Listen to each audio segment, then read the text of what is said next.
राधे राधे। शर्मा जी की कहानी चैनल पर आप सबका हार्दिक हार्दिक स्वागत, अभिनंदन। एकादशी का व्रत 10 तारीख को है या 11 को, ये मैंने अलग से वीडियो बना दी है, आप देख लेना, क्योंकि 11 तारीख को ही शुभ माना गया है। अब मैं आपको बताती हूँ इसकी विधि और महात्म्य। इस दिन यानी कि एकादशी के दिन प्रातःकालीन समय में सूर्योदय से पहले उठे, स्नान आदि करें, भगवान विष्णु की पूजा करें।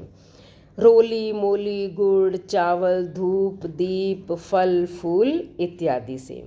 उसके पश्चात एक जल का कलश भरें, उसके ऊपर नया वस्त्र ढक दें और कुछ फल जूस चीनी सब्जियां पंखा उसके ऊपर दक्षिणा रखकर किसी ब्राह्मण को दान कर दें।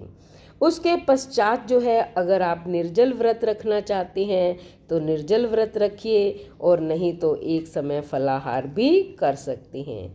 पूरे दिन ओम नमः भगवते वासुदेवाय मंत्र का जाप करते रहें।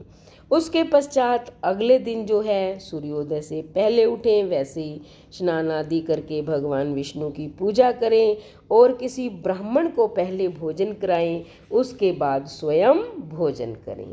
तो ये तो थी इसकी विधि। अब मैं सुनाती हूँ इसका महात्म्य व कथा। श्री भीमसेन बोले पितामह, भ्राता युधिष्ठिर, माता कुंती, द्रौपदी, अर्जुन, नकुल और सहदेव आदि एकादशी के दान व व्रत करते हैं और मुझसे एकादशी के दिन अन्न खाने को मना करते हैं। मैं उनसे कहता हूँ, भाई मैं भक्ति पूर्वक भगवान की पूजा कर सकता हूँ, परंतु मैं एकादशी के दिन भूखा नहीं रह सकता। इस पर व्यास जी बोले, हे भीमसेन, यदि तुम नरक को बुरा और स्वर्ग को अच्छा समझते हो तो प्रत्येक माह की दोनों एकादशियों को अन्न न खाया करो। इस पर भीमसेन बोला, हे पितामह, मैं आपसे प्रथम कह चुका हूँ कि मैं एक दिन एक समय भी भोजन किए बिना नहीं रह सकता, फिर मेरे लिए पूरे दिन का उपवास करना बहुत कठिन है। यदि मैं प्रयत्न करूं तो एक व्रत अवश्य कर सकता हूं। अतः आप मुझे कोई एक व्रत बतलाइए जिससे मुझे स्वर्ग की प्राप्ति हो। श्री व्यास जी बोले, हे वायुपुत्र, बड़े बड़े ऋषि और महर्षियों ने बहुत से शास्त्र आदि बनाए हैं कि मनुष्य को दोनों पक्षों की एकादशी का व्रत करना चाहिए, इससे उन्हें स्वर्ग की प्राप्ति होती है। श्री व्यास जी के वचनों को सुनकर भीमसेन नरक में जाने के कारण अत्यंत भयभीत हुए और लता के समान कांपने लगे। वे बोले, हे पितामह, अब मैं क्या करूं, क्योंकि मुझसे व्रत नहीं हो सकता। अतः आप मुझे कोई एक व्रत बतलाइए जिससे मेरी मुक्ति हो जाए। इस पर श्री व्यास जी बोले, हे भीमसेन, कृष्ण और मिथुन संक्रांति के मध्य में ज्येष्ठ माह की शुक्ल पक्ष की एकादशी होती है, उसका निर्जला व्रत करना चाहिए। इस एकादशी के व्रत में स्नान और आचमन में जल वर्जित नहीं है, लेकिन आचमन में 3 मासे जल से अधिक जल नहीं लेना चाहिए। इस आचमन से शरीर की शुद्धि हो जाती है। आचमन में 7 मासे से अधिक जल मद्यपान यानी कि शराब पीने के समान है। इस दिन भोजन करने से व्रत नष्ट हो जाता है। यदि सूर्योदय से सूर्यास्त तक मनुष्य जलपान न करे तो उसे 12 एकादशी के फलों की प्राप्ति होती है। द्वादशी के दिन सूर्योदय से पहले ही उठना चाहिए और स्नान करके ब्राह्मण को यथा योग्य दान देना चाहिए।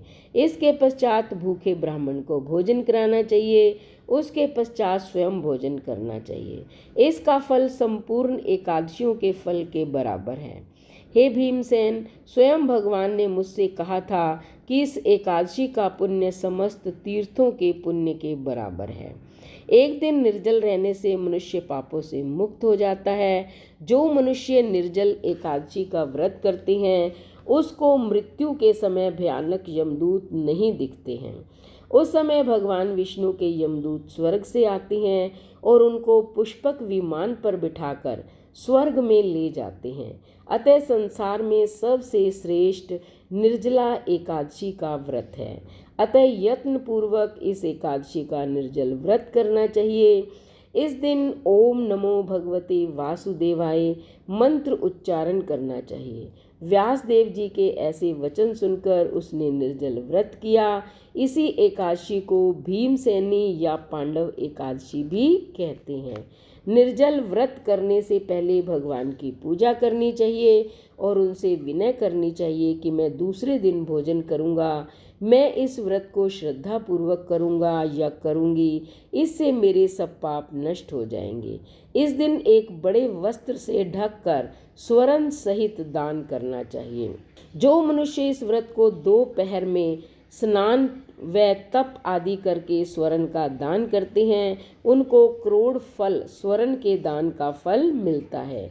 जो मनुष्य इस दिन यज्ञ होम आदि करते हैं, उसका फल वर्णन नहीं हो सकता। इस निर्जला एकादशी के व्रत से मनुष्य विष्णु लोक को जाता है। जो मनुष्य इस दिन अन्न खाते हैं, उन्हें चंडाल समझना चाहिए। वे अंत में नरक में जाते हैं। ब्रह्म हत्यारे, मद्यपान करने वाले, चोरी करने वाले, गुरु से द्वेष करने वाले, असत्य बोलने वाले इस व्रत को करने से स्वर्ग को जाते हैं। हे कुंती पुत्र, जो पुरुष या स्त्री इस व्रत को श्रद्धा पूर्वक करते हैं, उनका निम्नलिखित कर्तव्य है। उन्हें सबसे पहले विष्णु भगवान की पूजा करनी चाहिए, उसके बाद गो का दान करना चाहिए। उस दिन ब्राह्मणों को दक्षिणा, मिठाई आदि देनी चाहिए। निर्जला के दिन अन्न, वस्त्र, छत्र, उपानह जूतों को कहते हैं, आदि का दान करना चाहिए। जो मनुष्य इस कथा को प्रेम पूर्वक सुनते हैं व पढ़ते हैं, उनको स्वर्ग की प्राप्ति होती है। तो ये निर्जला एकादशी सबसे बड़ी एकादशी है।